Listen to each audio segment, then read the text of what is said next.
Bismillah ar-Rahman ar-Rahim. Alhamdulillah wa salatu wa salamu ala Rasulillah wa ala alihi wa sahbihi wa man wala amma ba'd. So last Wednesday we had done the issue of the story of the Muslims in Abyssinia, and we had concluded that the Prophet sallallahu alaihi wasallam had told them the very day that Negus died, the very hour that he died, he told them that he had died, and the Prophet ﷺ prayed Salatul Janazah over the Najashi. And this was the only time in the whole Sirah that the Prophet ﷺ prayed Salatul Janazah al-Ghaib. And we said there's some fiqh issues then derived from this. What should we do if somebody dies who's famous? Should we pray Salatul Janazah over somewhere else? Or is it only the one who has not been prayed over? Does somebody else pray over them? And there's the form that have different opinions. Just a few last issues of Abyssinia before we move on. The Muslims of Abyssinia remained there for another roughly 10 or 11 years. And this is a very significant point because the Prophet ﷺ emigrated to Medina in another 2-3 years. Right? He emigrated to Medina, and yet the Muslims remained in Abyssinia after Medina and after Badr and after Uhud, and after Khandaq. Yani the Prophet ﷺ is basically telling them to stay there. It was only after the battle of Ahzab, and when the Prophet ﷺ had expelled basically all of the Yahud from the surrounding areas, the battle of Khaybar took place, and after this the Prophet ﷺ sent a letter to Ja'far telling him to bring all the Muslims to Medina. Now, this is interesting because one wonders, why did the Prophet ﷺ want the Muslims to remain in Abyssinia when he was in Medina, and when he's already winning battles and he needs manpower and he needs people there? What is the reason? And Allahu A'lam, but the only reason that makes sense is that the Prophet ﷺ had a backup plan. Plan B. In case Medina does not work, there is Plan B. And this shows us the long-term planning of the Prophet ﷺ, that he's not just tawakkal ala Allah, khalas, everything. Of course he has tawakkul, but he's tying his camel. He's planning and he's thinking what's going to happen if Medina does not work out. Right? And only when he is firmly established in Medina, which is basically the battle of Khaybar, was the last significant basically interaction with the Yahud of the surrounding areas, and then he expelled all of the immediate threats around Medina, and he is now completely solidified in Medina. So it seems therefore that Abyssinia remained a plan B until Medina was 100% secured. Then he told Ja'far, come back now. And after this, then of course there were no Muslims remaining in Abyssinia. Now there remains a controversy which I don't think will ever resolve unless we discover some new books. Did any of the Abyssinians convert to Islam when the Muslims were there? In other words, did they give da'wah to the locals, and did the locals convert to Islam? Allahu A'lam, there doesn't seem to be any type of numerous reports, but there might be some indications that a few Abyssinians embraced Islam with their interaction with the Muslims.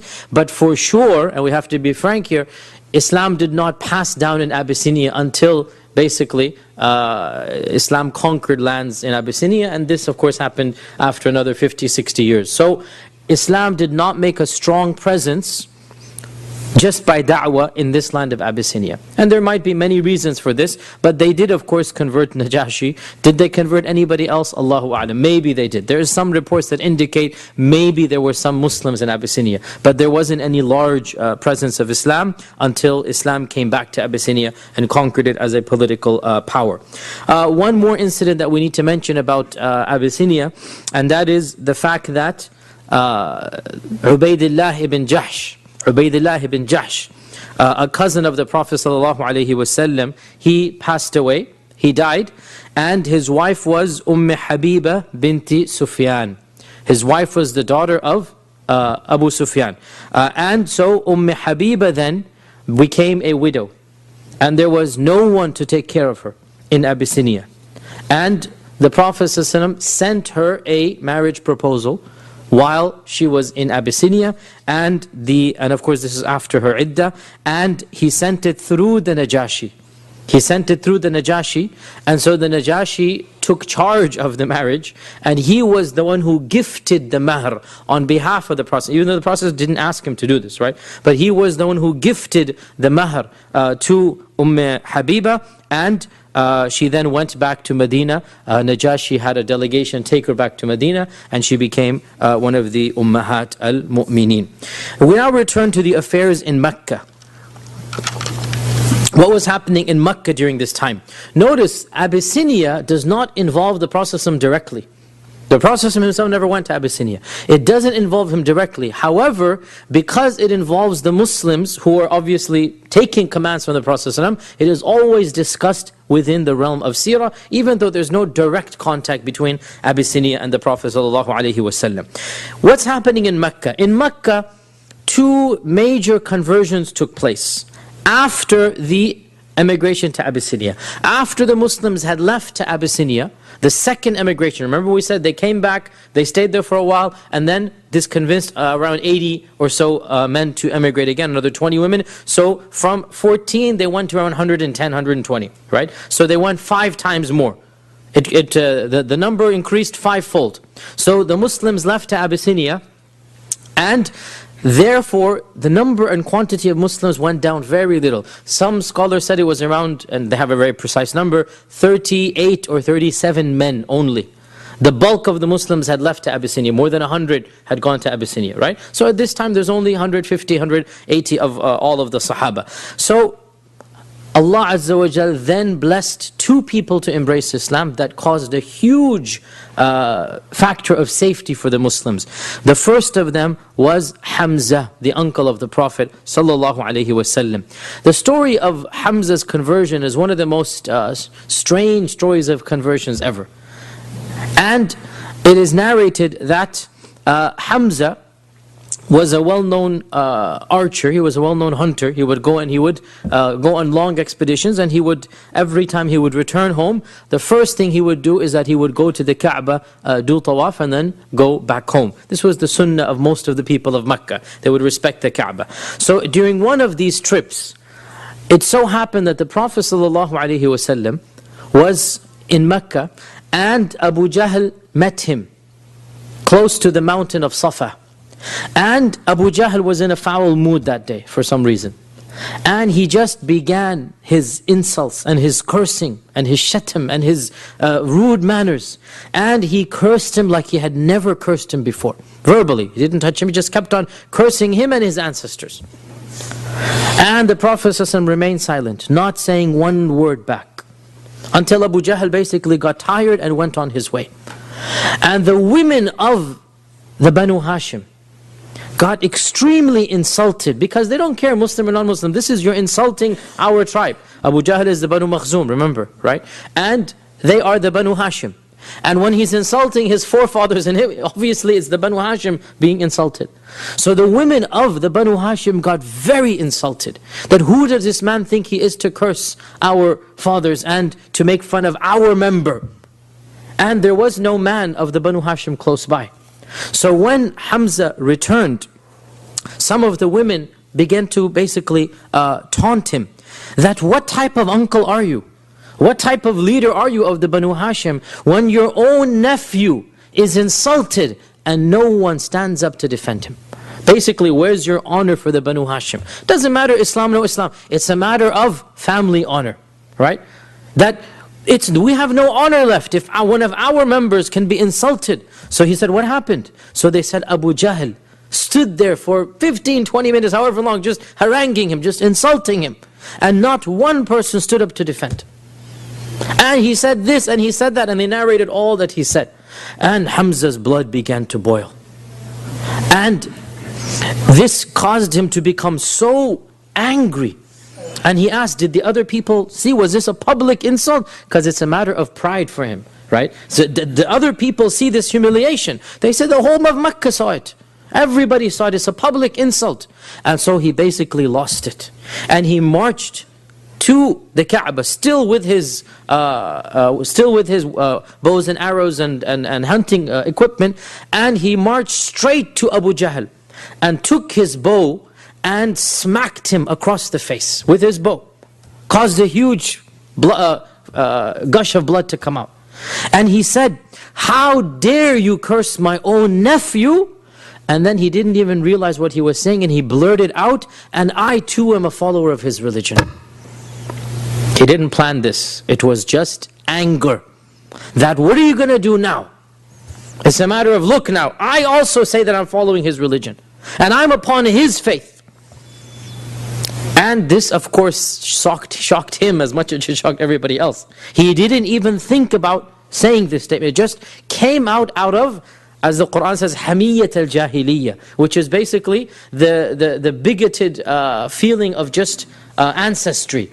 This is a type of pride that has no basis to it. So he just wanted to defend the Prophet ﷺ because he's his nephew, and he's saying, he's my nephew, and I'm also one of his religion. Now what are you going to do? And Hamza was also known to be a strong man. There were a few men who were, mashallah, well known in Mecca, and Hamza was one of them. And when he hit Abu Jahl like this, and Abu Jahl was sitting down and he was standing up, the Banu Makhzum that were around him stood up to go and defend him. But Abu Jahl said, "Leave him be. For wallahi, today I cursed his nephew like I never cursed him before." Meaning, I know why he's angry. Leave him be, I cursed his nephew like I never cursed him before.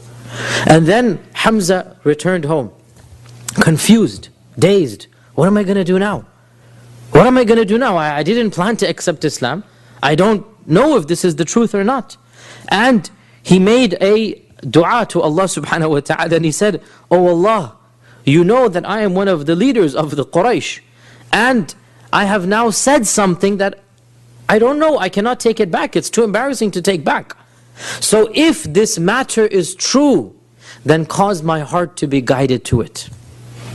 And if it is not true, then cause me to die right now. I can't, I'm in a trap now. Because I just said I'm a Muslim, but I don't believe in Islam."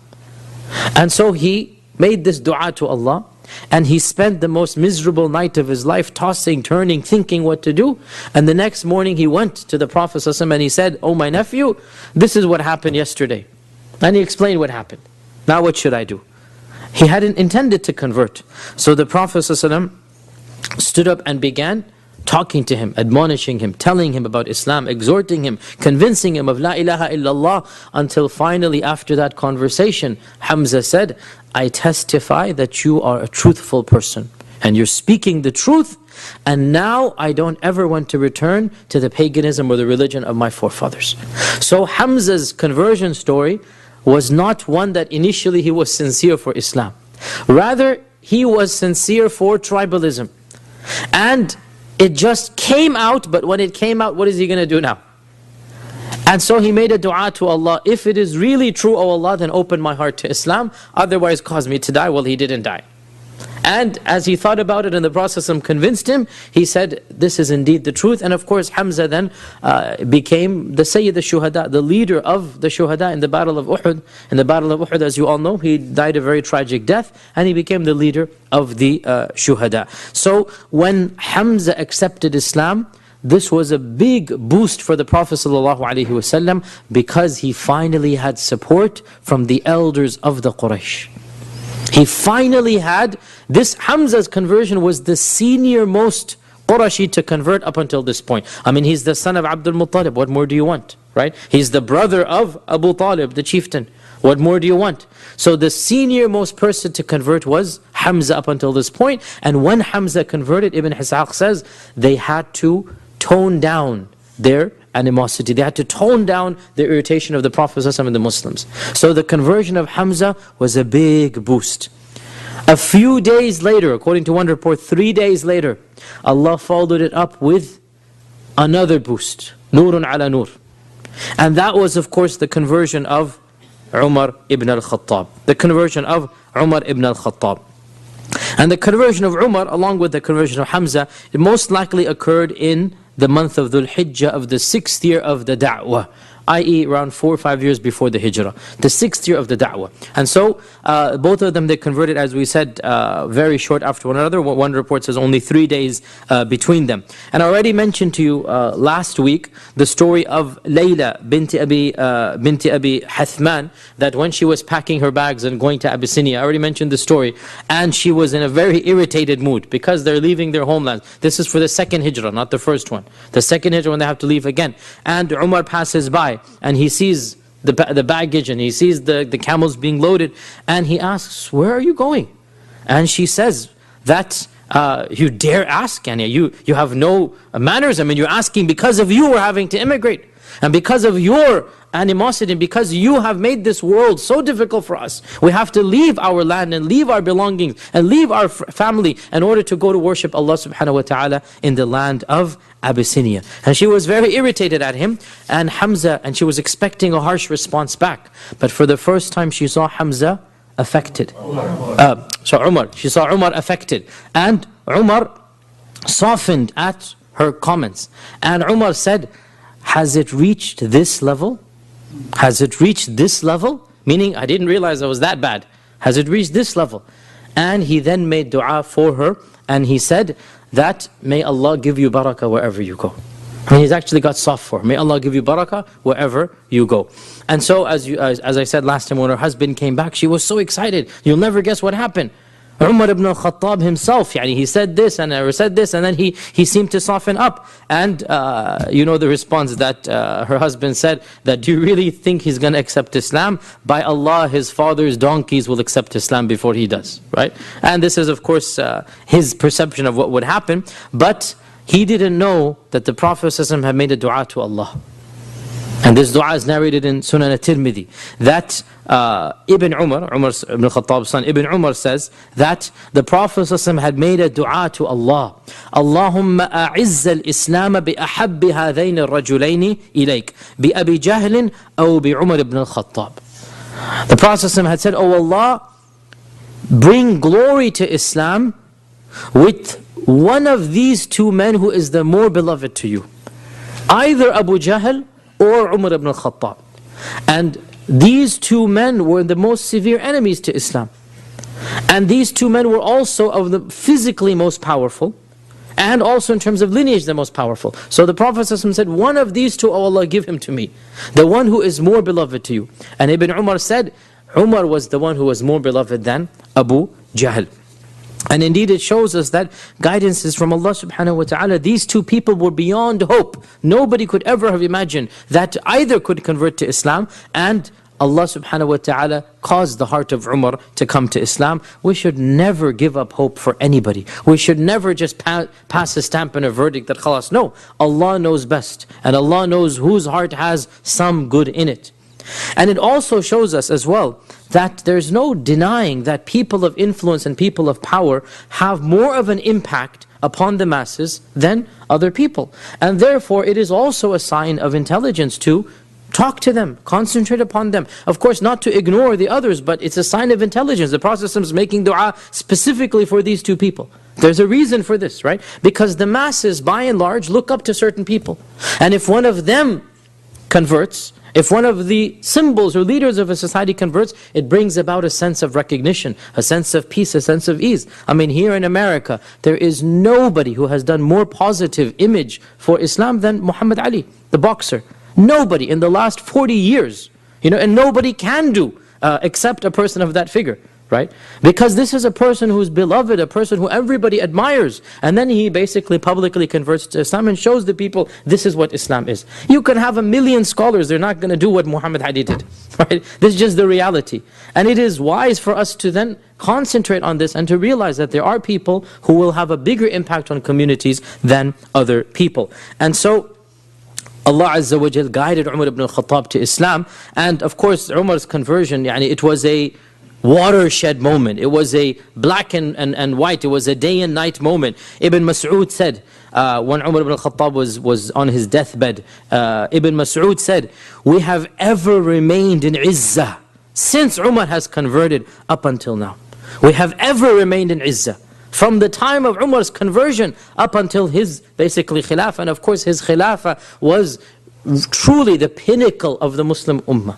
Without any question in terms of political strength, there is no question what happened in the time of Umar, the battles of Yarmouk and Qadisiyya and all of these futuhat, all of these conquests in Egypt and in Azerbaijan and Armenia and in Damascus and in Jerusalem and everything. Umar is just amazing in his khilafah what happened.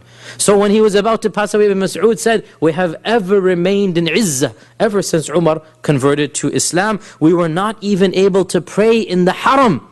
Ibn Mas'ud never once prayed in the haram until on the day Umar converted. That was the day we all were able to pray in the haram. Ibn Mas'ud is saying his own eyewitness, we were never able to pray in the haram until Umar converted. And it was in his one report says, Ibn Abbas asked him, O Umar ibn al-Khattab, how did you get the title Al-Faruq? How did you get this title? Because we have Abu Bakr as-Siddiq, Umar Al-Faruq. How did you get the title Al-Faruq? Al-Faruq means the one who divides truth from falsehood, the one who divides good from evil. This is what Al-Faruq means. So he said that the Prophet ﷺ gave me this title when I converted and we marched to the Kaaba on that day for the first time. All of the Muslims publicly marched to the Kaaba and headed by two rows. I was in the first row and Hamza was in the second, the two people who had just converted, right? And we marched to the Kaaba and we basically had a jama'ah, a saf. For the first time we prayed in public. And that was when the Prophet ﷺ said, you are Umar al-Faruq. You have now basically separated. You have allowed the truth to come public now. So the Prophet himself gave him the title of Al-Faruq. How did he accept Islam? Actually, there's more than one story narrated. I know all of you know the one story. There's more than one story narrated about his conversion. And usually when that is the case, then his conversion then is a combination of all of these factors. This happened, this happened, this happened. Finally, his heart then basically accepted Islam. It is narrated that once, Umar ibn al-Khattab went during the evening, and Umar was, as most of the men were, he loved to drink. He loved to drink. And he had drinking companions. So he went out at night having a craving for drinking. He went to the house where all of the young, he was young at this time, 25 years old or so, where all of the young men would go and drink. And he found that none of them were there. He went to another house, then for some reason they were not there. He went to the wine cellar, even the wine cellar was not there, the one that they get their wine from. So he said, let me just go to tawaf now. It's amazing, instead of the pub he goes to the haram. He just wants to get out of his mind basically, right? Let me go to tawaf now, get my mind off of this craving. So he went at night to the Kaaba, and there are no lights there, it's a dark place, you know. And he heard the Prophet ﷺ reciting Qur'an, all alone, in the middle of the night basically, right? Praying in front of the Kaaba, subhanAllah. No fear, no nothing, no guards, no, he's just praying in front of the Kaaba. And so Umar thought to himself, now is my time to beat him up, do something. Nobody's here, all alone. This is my time to basically get some revenge and you know, do some dastardly deed, and nobody's going to see me. So he quietly crept up behind the Prophet ﷺ, and obviously he's reciting Qur'an. What's going to happen? He stopped and he began listening. And I keep on telling myself and all of you, subhanAllah, we look and we want to listen to these qaris, and we're enthralled by their voices. We pray that inshallah one day we can hear the Prophet ﷺ recite the Qur'an. What will his voice be like, and how much it will move us to listen to that, right?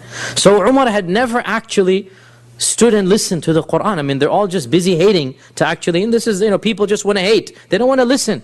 And so Umar, for the first time, is basically stopped in his track and now listening to the Prophet ﷺ directly reciting the Qur'an. And nobody knew he was there. Even the Prophet ﷺ was oblivious. He was completely lost in his recitation. And Umar is narrating the story himself. It is narrated in Muslim Imam Ahmad. He's narrating in the first person. And he said, I stood behind him and he began reciting Surah Al-Haqqa.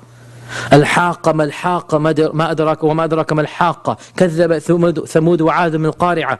And he said, فَتَعَجَّبْتُ مِنْ تَأْلِيفِهِ.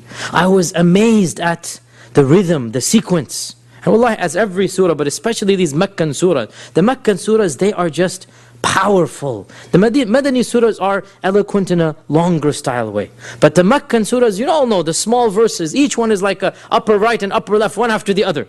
And so Umar said, فَتَعَجَّبْتُ مِن تَأْلِيفِهِ. I was just amazed at its composition. And while the Prophet is reciting, this is an amazing story, he began to think to himself, where is this coming from? So he said, هَذَا وَاللَّهِ قَوْلُ شَاعِرٍ. This is, wallahi, this must be the statement of a beautiful poet, just like the Quraysh are saying. And as soon as he thought of this, Surah Al-Haqqa says what? وَمَا هُوَ بِقَوْلِ شَاعِرٍ قَلِيلًا مَا تُؤْمِنُونَ. So then Umar says, okay, it must be a kahin.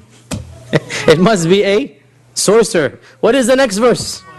وَلَا بِقَوْلِ كَاهِنٍ قَلِيلًا مَا تَذَكَّرُونَ. Right? So Umar says, where is this from then? What's the next verse? تَنزِيلٌ مِّن رَبِّ الْعَالَمِينَ. What if he's inventing it? وَلَوْ تَقَوَّلَ عَلَيْنَا بَعْضَ الْأَقَاوِيلِ لَأَخَذْنَاهُ بِالْيَمِينِ ثُمَّ لَقَطَعْنَا مِنْهُ الْوَتِينَ. Basically, it's a conversation that Allah is having with Umar ibn al-Khattab through the Prophet ﷺ, and the Prophet doesn't even know about it. Doesn't even know about it, because he's just reciting the Quran, and Umar is just thinking thoughts to himself, right? What if this is a poet? This cannot be the poet. You have no thinking. You're not thinking through. Well, what if it's a kahin? It's not a kahin, don't you see? Well, where is this from?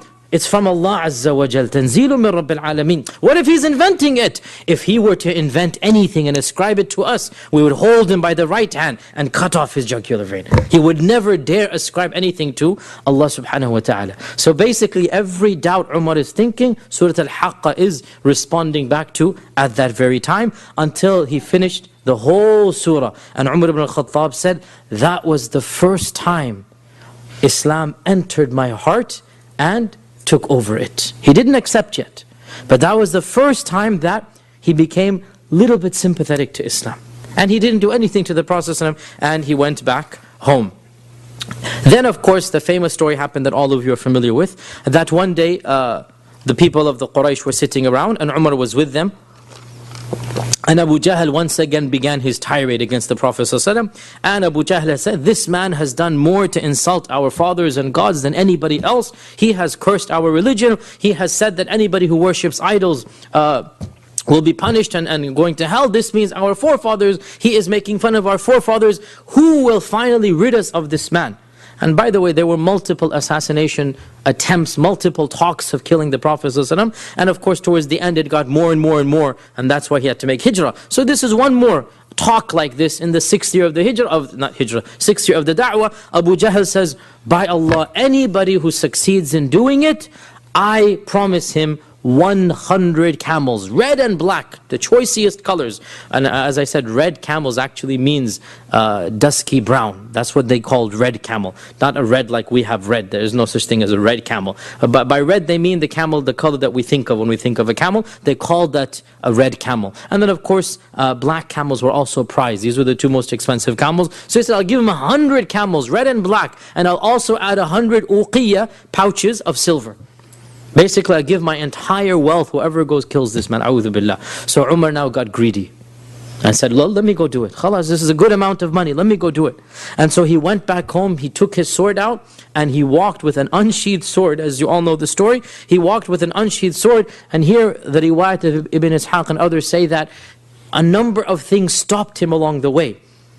And he heard voices with poetry, with eloquent Arabic, telling him that, what are you doing? This is just a man saying La ilaha illallah. So basically there seems to be some supernatural events happening, and he kept on ignoring and just not thinking about it. Until finally he passed by Nu'aym ibn Abdullah al-Nahham. And Nu'aym ibn Abdullah had just accepted Islam, but he had not told anybody about it. And he saw Umar with this anger, with walking with the sword up and down the streets of Mecca. And he says, where are you going? Umar, what happened? You can see death in his eyes. And where are you going?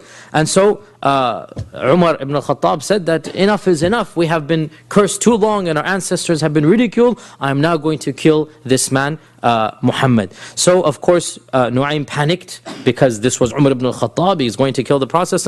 And so Nu'aym said, have you lost your mind, O Umar?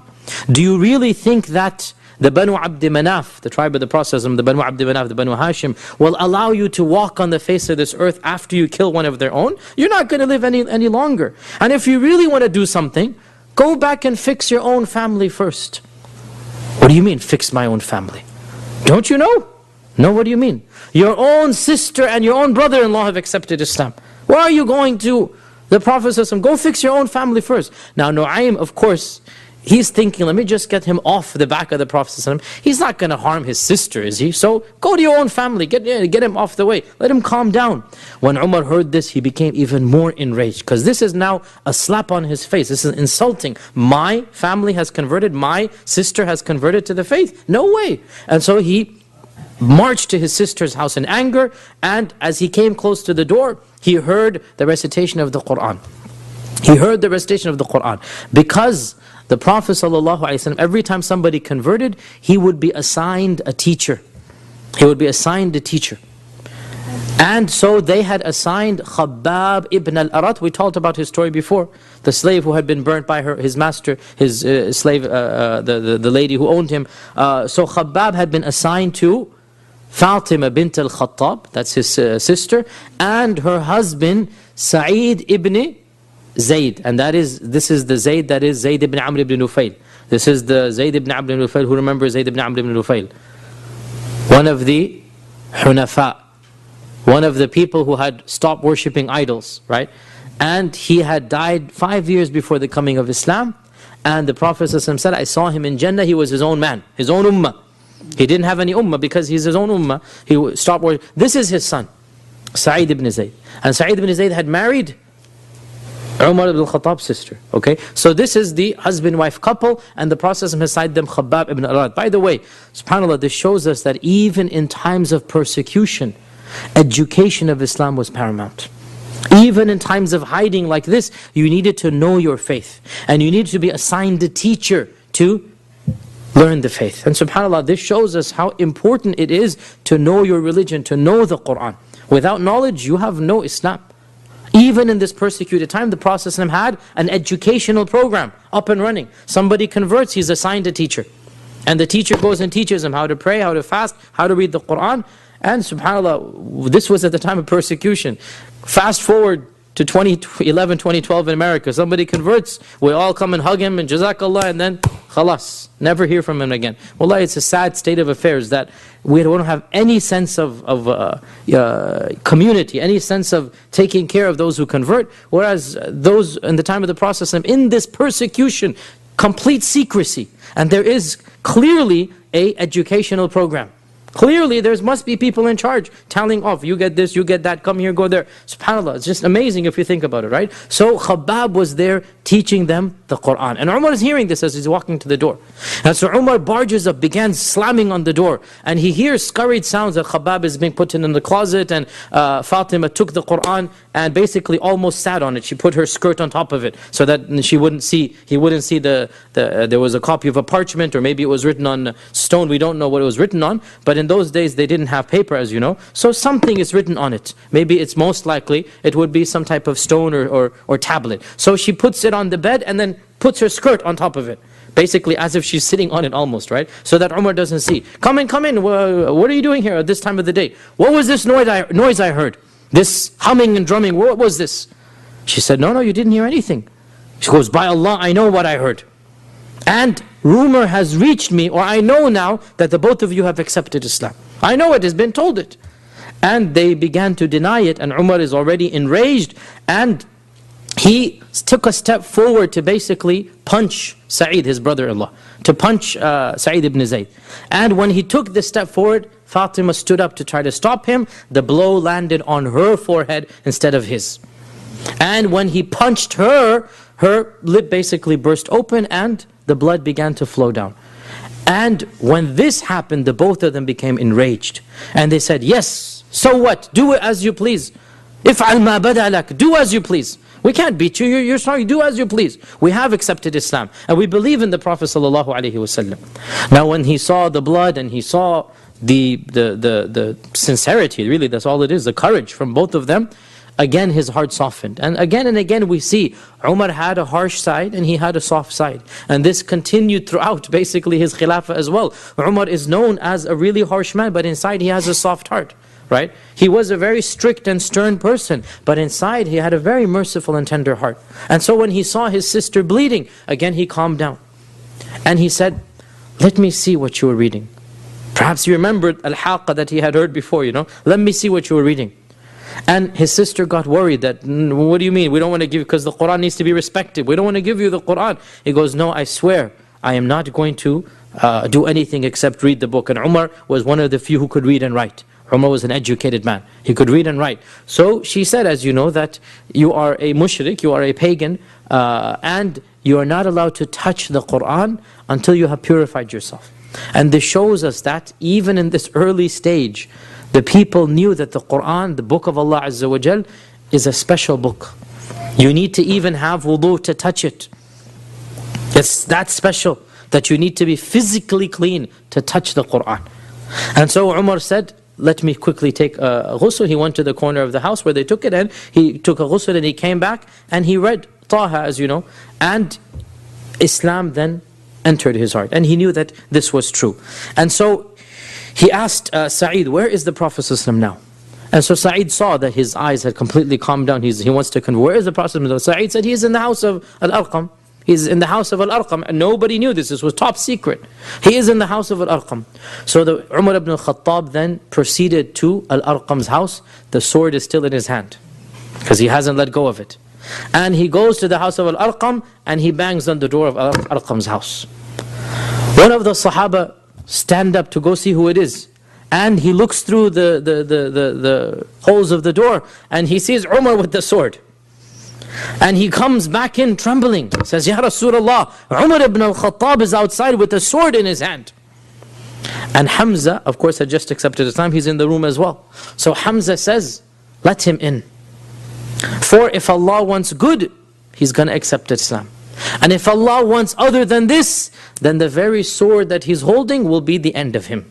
We're going to use his sword against him. The very sword that he's holding will be used against him. And so some of the Sahaba went to the door, they opened it up, they escorted Umar, they held on to his arms, two people holding on to his arms, right? He's a big guy. And they escorted him to the Prophet ﷺ, and he sat down in front of the Prophet ﷺ. Ibn Ishaq says, the Prophet ﷺ held on to his collar and dragged him closer to himself and said, Ya ibn al-Khattab, what are you doing here? Why did you come here? The Prophet has no fear. Straight, what are you doing here? What is your purpose in coming? And he says to him, for by Allah, if you continue in this path, Allah will destroy you with a punishment. If you continue this way, you're going to meet your demise. And this was when Umar said, Ya Rasulullah, I came to accept Islam, believe in Allah, and believe in you, and testify in the truth. Here the Prophet himself said, Allahu Akbar, so loud that everybody in Al-Arqam's house knew that Umar had accepted Islam. And this was when, after the conversion of Umar, they, for the first time publicly, went to the Kaaba and they prayed publicly for the first time. And they said that, the riwayah says there were around 40 people. There were... First time with Hamza. Hamza and Umar went together. Hamza and Umar went together at this time. Right? So Hamza and Umar were basically leading the way, because nobody would dare harm them.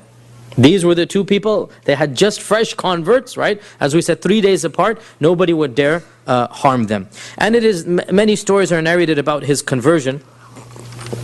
Of them is that he wanted to personally inform Abu Jahl of this, to rub it in. And so he went knocking on Abu Jahl's door. And he marched to the house of Abu Jahl, and Abu Jahl had not heard the news yet.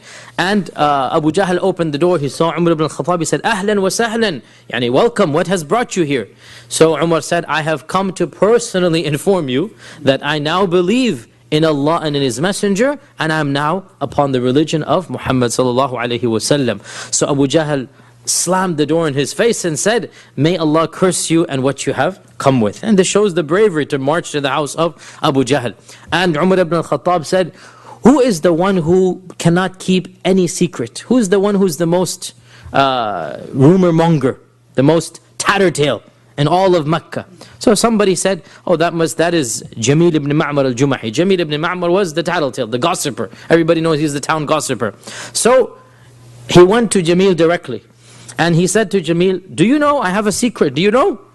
I have just accepted Islam and I'm following the religion of Muhammad sallallahu alaihi wasallam. Jamil was in his house.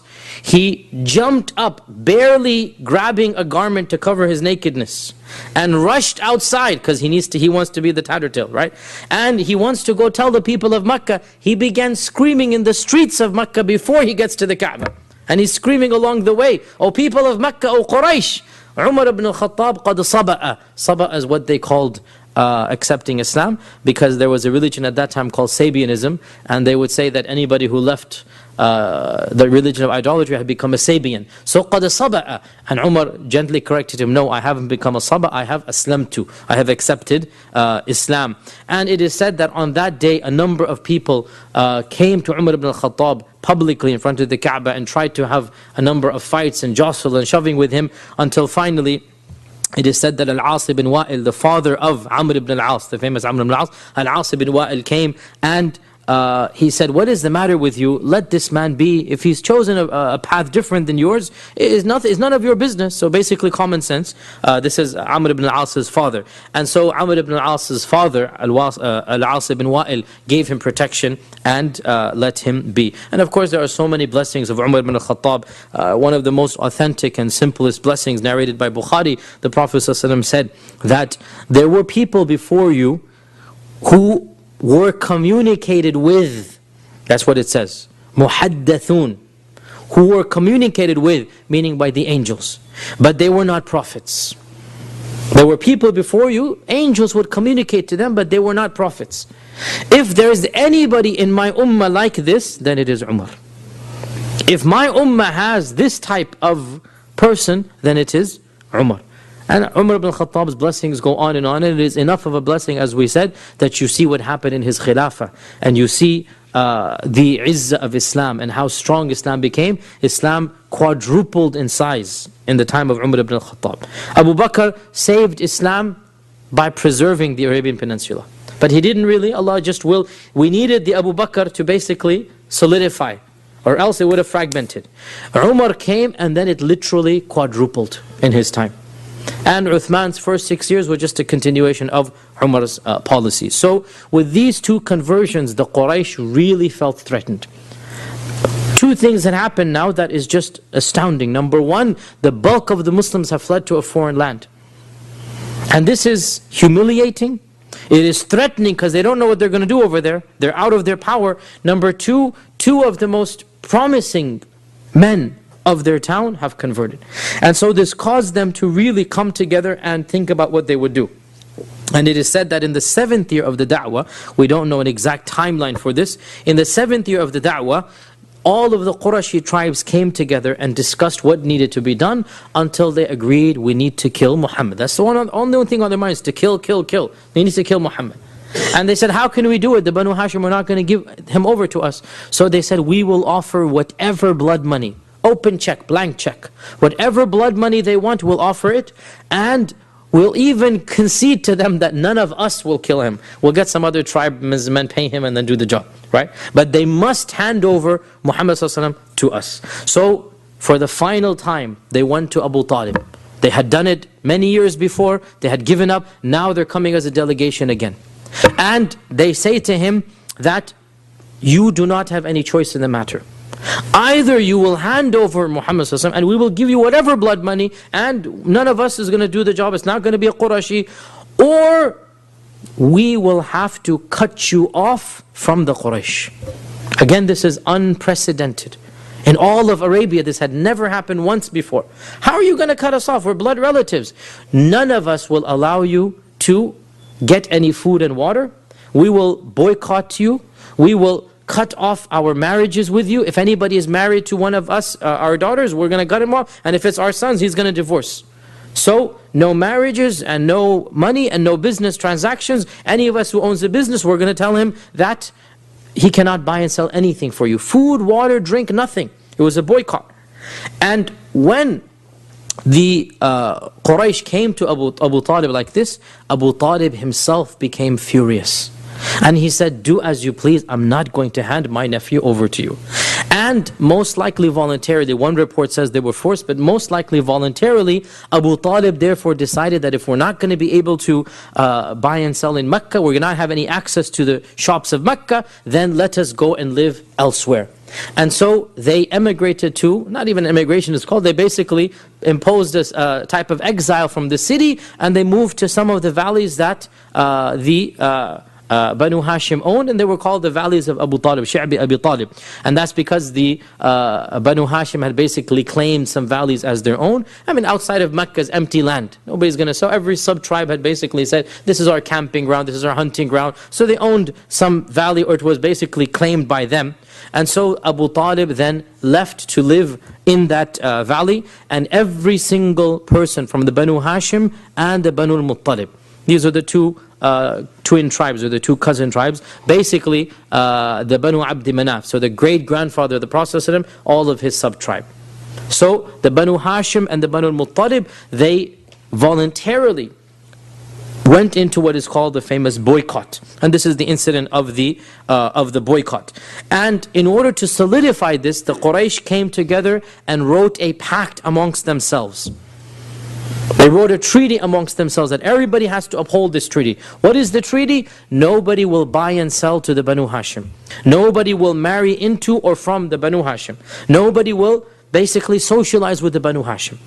So it is a boycott of an economic, a political, a social level. Everything is going to be cut off from the Banu Hashim. And they wrote a treaty and they hung it inside the Kaaba. And of course nobody entered the Kaaba. So they locked the door and it was inside the Kaaba. It is said that Bu'ayd ibn Amr was the one who wrote this treaty. And the Prophet made dua against him. And his hand became paralyzed until he died. So this complete boycott forced the Banu Hashim to leave Mecca, and they lived outside of Mecca for how long?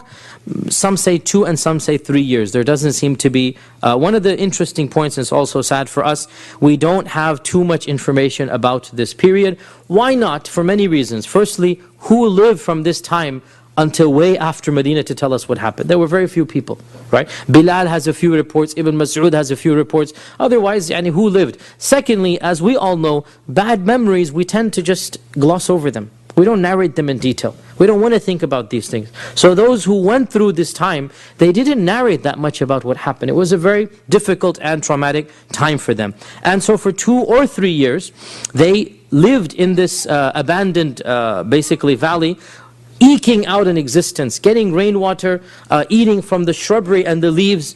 Bilal says that we began defecating like goats defecate, droppings. Our droppings couldn't be told different from the goats. This is how we had to live. And one of their main sources of food was that every few weeks somebody felt sympathy for them and would send in some secret supplies into the valley. It was a somewhat closed valley, which had one main entrance where a camel could go through. And so they would go to the entrance in the middle of the night. The most famous amongst them was, of course, Mut'im ibn Adi. Mut'im ibn Adi. And we mentioned his name many times. His son became a famous Sahabi, Jubayr ibn Mut'im.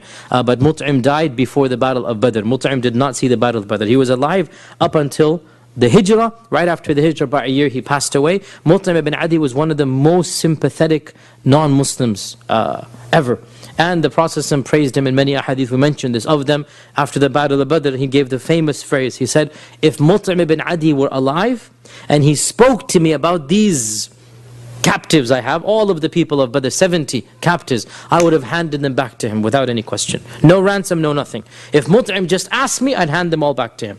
This is Mut'im, the one who every few weeks, every few months, he would just go with a large camel, laden with food and supplies and water and grain, and just hit it on the back and send it into the valley. And of course, when they caught it, then they could dry the meat, they could keep it and last for many, many weeks. The Arabs knew how to take care of the camel in that sense. It is also reported that a few other people, Hakim ibn Hizam, who was Khadija's nephew, and he later became a famous Sahabi. Hakim ibn Hizam also would do this. Once in a while, he would send in some food secretly. Otherwise, they eked out an existence. It is said that when they tried to go to the city, even when foreigners came, because foreigners are not under the boycott. During Hajj season, they're coming with supplies. Sometimes they try to sneak in some food. Sometimes they were successful. Other times, if they were caught or the people saw them, Abu Jahl would come and say, do not sell to these people. I will pay you double whatever they're offering you.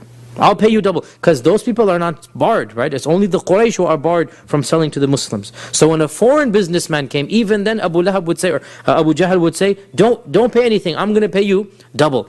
Even during these 2-3 years, the Prophet ﷺ continued to give da'wah during the Hajj season. He would go out of the valley and he would meet with the tribes during the Hajj season and continue to try to find converts to the faith.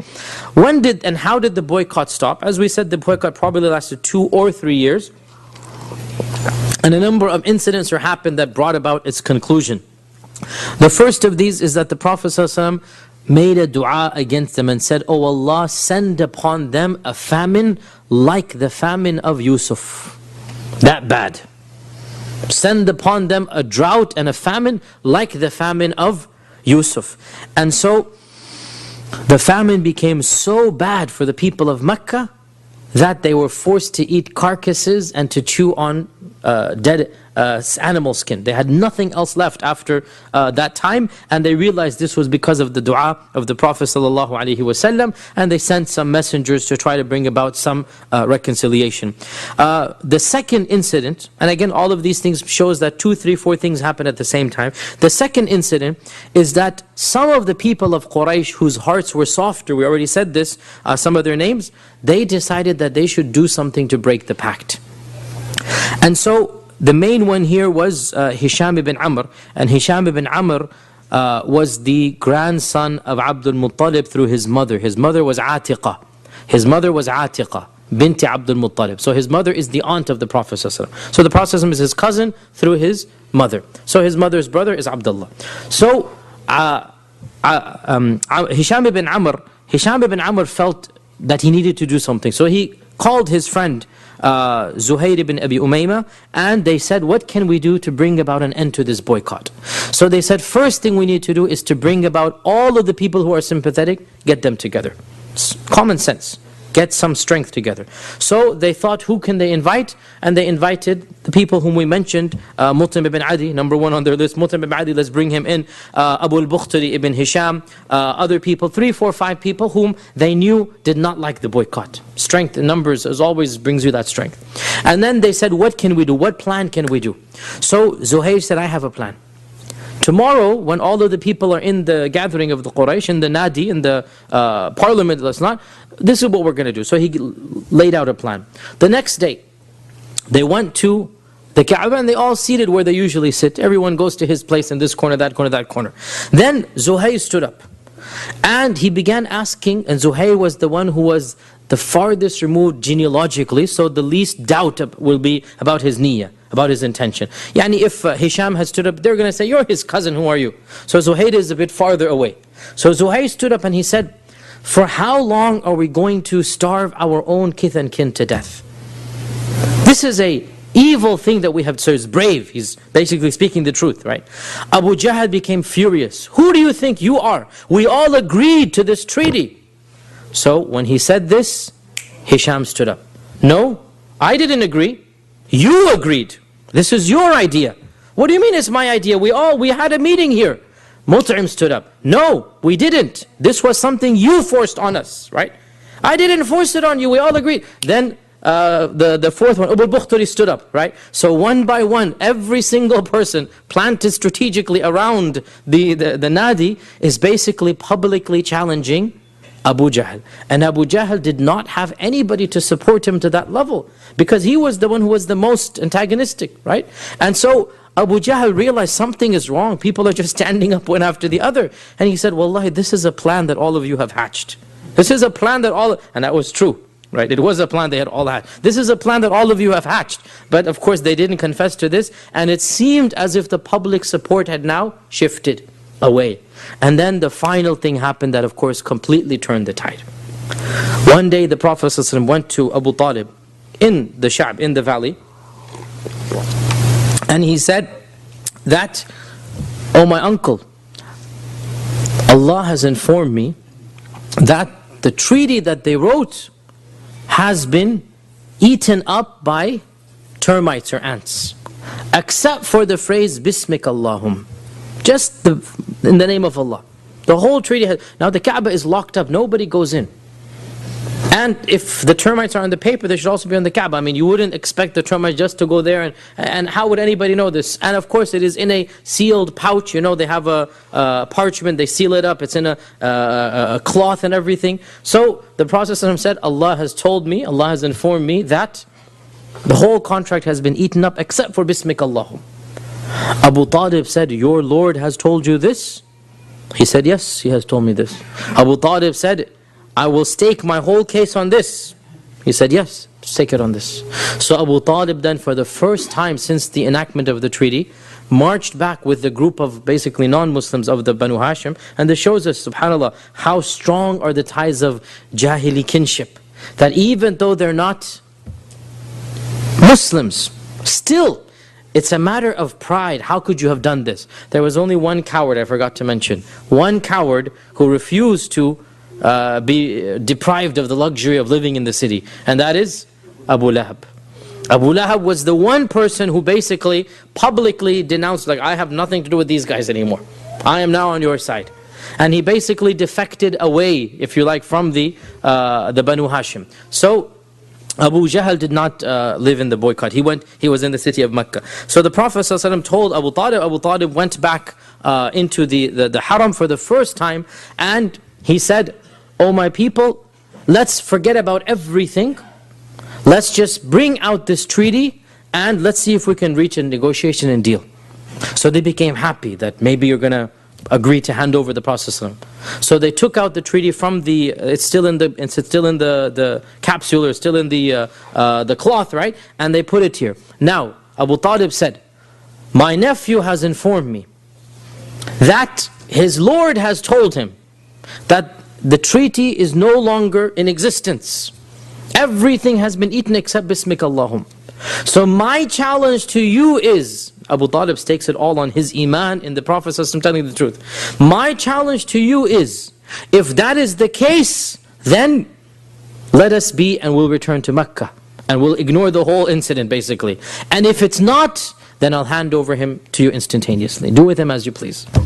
He staked everything on what the Prophet ﷺ told him, right?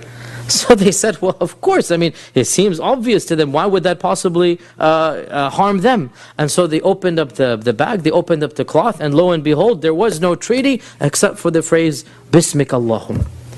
And they were furiated. They said this is of the sihr or magic that he's done, but they couldn't do anything because the promise had been given, and therefore this allowed them to return back to Mecca, and this was what caused the treaty to be annulled. And during this time, there's incidents that we cannot narrate because there's too advanced Arabic. One of the things that's most interesting of this time, Abu Talib wrote what is considered to be the most eloquent poem of the Arabic language during this time, and it is called the Lamiyya. It is called the Lamiyya of Abi Talib, because every single verse ends with the letter Lam. Every single verse ends with the letter Lam, so it's called the Lamiyya, the poem of Lam. And it is around 100 lines of poetry, and it is universally acknowledged to be the pinnacle really of, it's not quite pre-Islamic poetry, but the poetry of that era. Ibn Kathir says this poem beats all of the 7 mu'allaqat al-sab'a, the 7 hanging odes. It beats all of them. Not just in style, but in content. Because the 7 hanging odes, they talk about women and love and romance and wine. Whereas this one is talking about the Quraysh's treatment of them, and how evil the Quraysh were and what they did. And the fact that the haram has not even protected the Quraysh from doing this to their own kith and kin.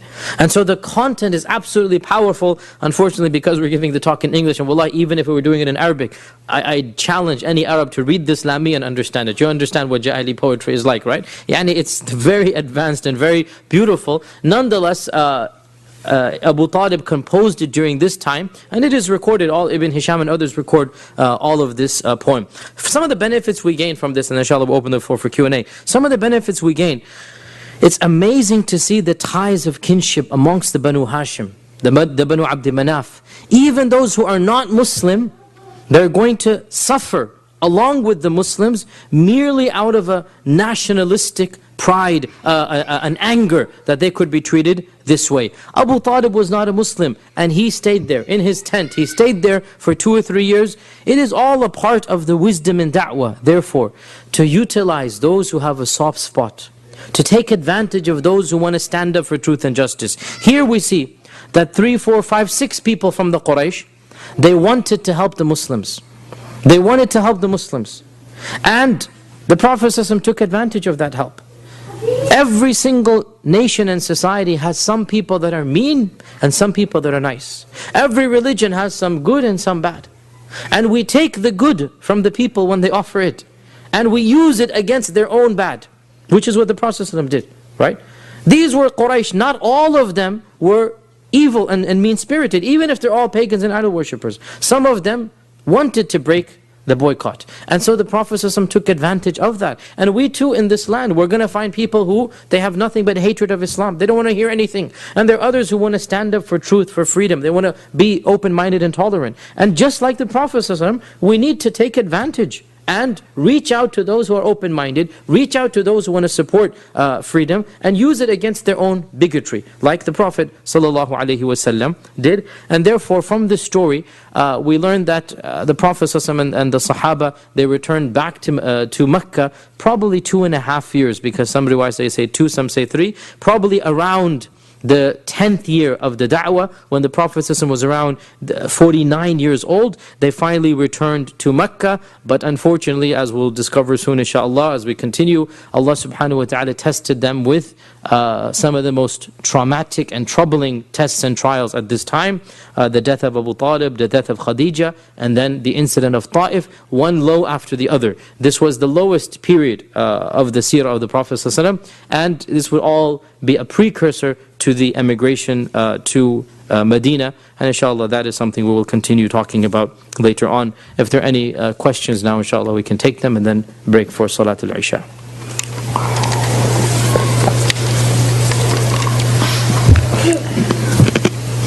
The precursor, was that also a precursor to Mi'raj?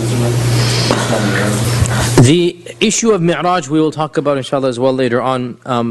There are so many opinions when Mi'raj took place.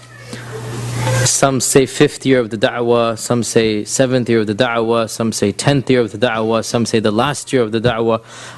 There's even an opinion that there were multiple Mi'raj. There's even an opinion that there were multiple Mi'raj. One of the biggest problems that the researcher of the Sirah has, there was no calendar at that time. There was no dates. Nobody said, in the 5th year of the da'wah, in the 7th year of the hijrah, nobody said that. We all know the calendar was initiated by Umar in the 17th year of the hijrah, correct? Right? So nobody is telling us dates. They're just telling us things that happened.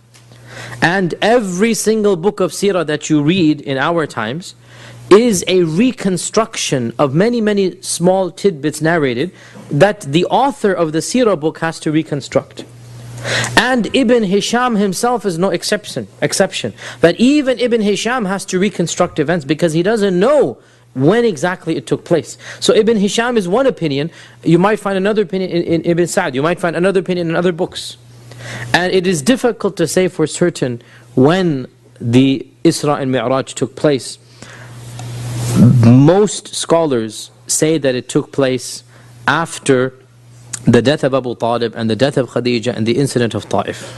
And if this is the case, then it makes a lot of logical sense. But the fact of the matter is, at an academic level, I have to tell you, we don't have anything definitive about when it took place. In terms of linking it to a year, we don't. Not even Amul Fil? Amul Fil? That was used. We don't have a definitive Isra I'm talking about. Okay, no, they used to use that as a reference. No, there's nothing narrated about the way that the Arabs would have calendars is the way that many pagan societies had calendars, and that is that they would reference a year by something major that happened in it. This was the year that Abdul Muttalib died. This was the year that the elephant attacked. This was the year. This is how Jahili. So, you know, as you grow older, you are witnessing the years. So you remember, this was the year the tsunami struck. This was the year the hurricane came. This was the year. So they would mention one event of the year, and the year would then be known by that incident. Right? But we don't have records of what these years were called. When Umar instituted the calendar, khalas. And even that, the records that we have are incidents, not years and dates. This happened, that happened, this. Then we need to reconstruct. And this is the biggest problem of the Sirah. Not just for this issue, for any and every issue. I've done a lot of research into the Battle of Uhud. And one of the most confusing things about the Battle of Uhud is you have maybe 150 small ahadith. Well, how do you know what's the order of these ahadith? And not just the order, but in fact there are simultaneous things happening, right? It's the three-dimensional battle, right? There's one front here, another front there, another front there.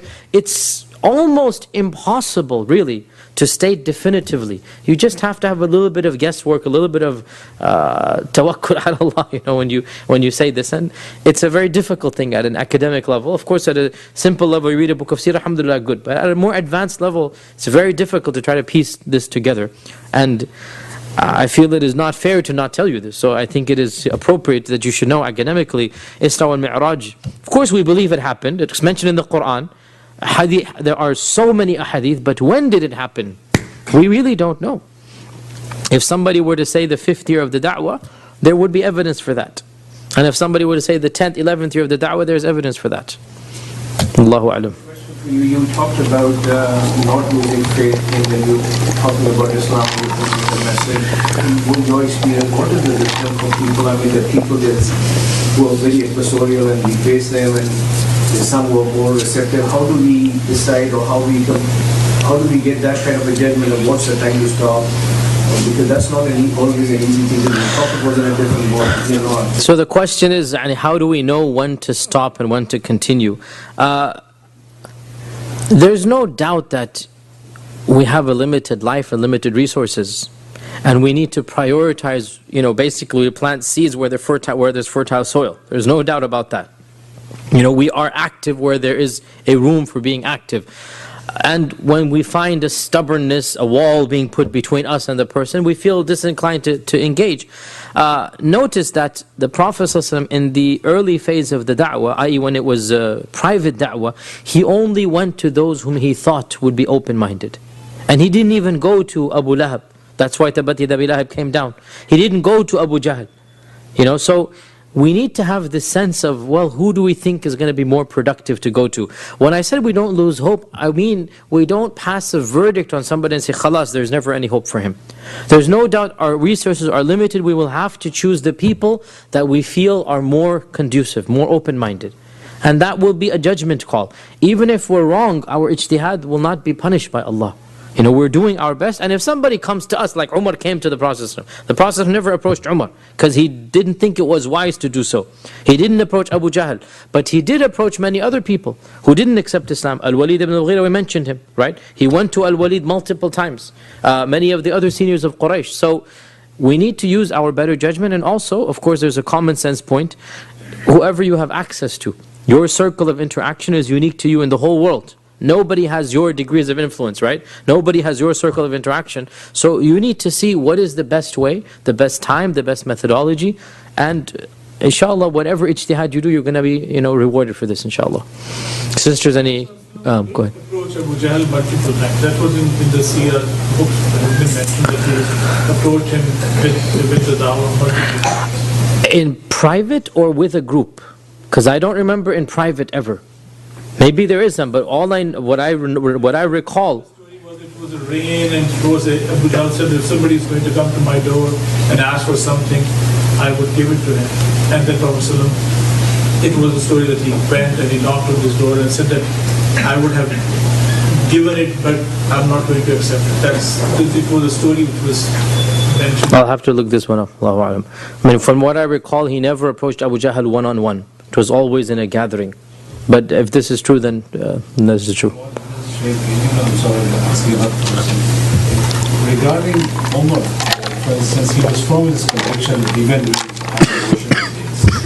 after he wasn't trying. Rasulullah, he prayed for Abu Jahl and Omar.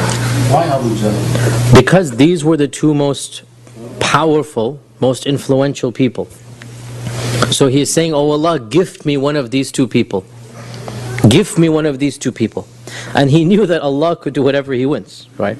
So from this we derive, like I said, it is a part of our wisdom to concentrate and to give extra attention to those who are people of respect and power and knowledge and whatnot. There's no question about that.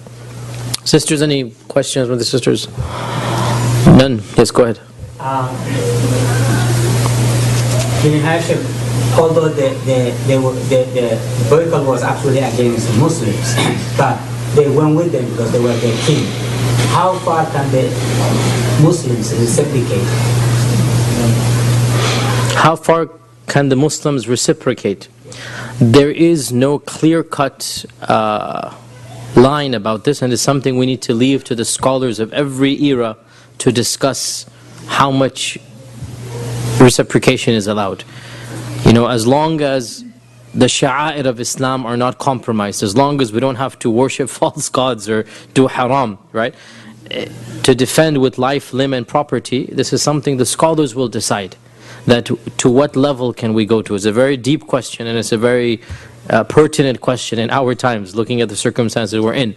And it is a question that varies from time to time and place to place. And it varies from conflict to conflict as well. Right? What might be permitted in one conflict might not be permitted in another.